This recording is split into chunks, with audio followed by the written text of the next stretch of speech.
think to myself, okay, I like the backgrounds that I took on this picture. Uh, um, with these pictures, I got the red background, I got the yellow background, but now I decide, you know what, I want to put in a background using Photoshop instead. So how do I remove the apple and the pepper easily and quickly? So what I do is I go to my tools bar right over here, and I go under Object Selection Tool, and there should be one called Quick Selection Tool, which you could use, but Object Selection Tool is the best. Now, when I use my Object Selection Tool, you can sometimes click, it'll say, okay, do you want to select the background or do you want to select the apple, right? Now, before I do this, I make sure that I am on the apple layer, because say if I click the background layer, it's not going to let me select anything, right? It's only going to let me select the background. Same thing with the pepper. It's only going to let me select the aspects of the pepper, right? So you want to make sure that you are selecting the layer that you want to work on. So I'm going to select the apple layer and click on it.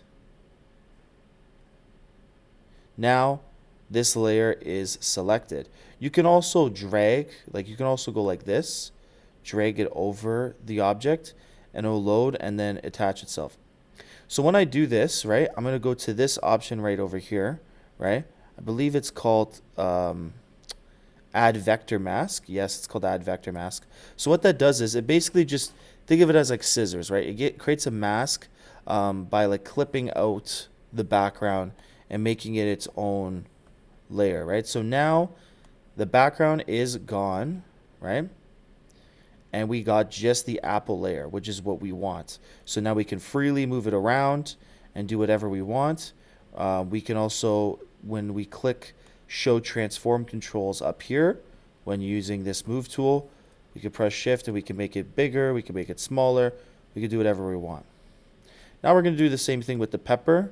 Now we're going to go to, again, object selection tool. Now the pepper is having a little bit of a harder time, it's Adobe's not recognizing, okay, which part to select.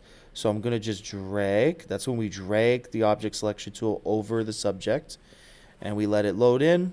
And now there you go. Now it's loaded and it's selected. And then we do vector mask. And now look at that. Voila, we got our beautiful two fruits here, fruits and vegetables, I should say, that we could do. So that we can use. So now I want to just make them the same size. So I think I'm going to make the apple while holding the shift key, by the way, when you're doing this. Because again, if you don't, it's going to make it all weird and you're not going to have as much control over while keeping the resolution when you want to like move around adjust the shape of the object. So I think the apple, I want it to be around this size. The pepper, I'm going to select the pepper layer before working on it. I'm going to make it about the same as the apple. So you can always go like this over top and maybe kind of see what you want to do. So I think you could go to opacity over here, right, on the right side. You can make the opacity lower. So you can kind of see, okay, how big is it compared to the apple? So it's still a bit bigger compared to the apple. So I'm going to press shift, go around.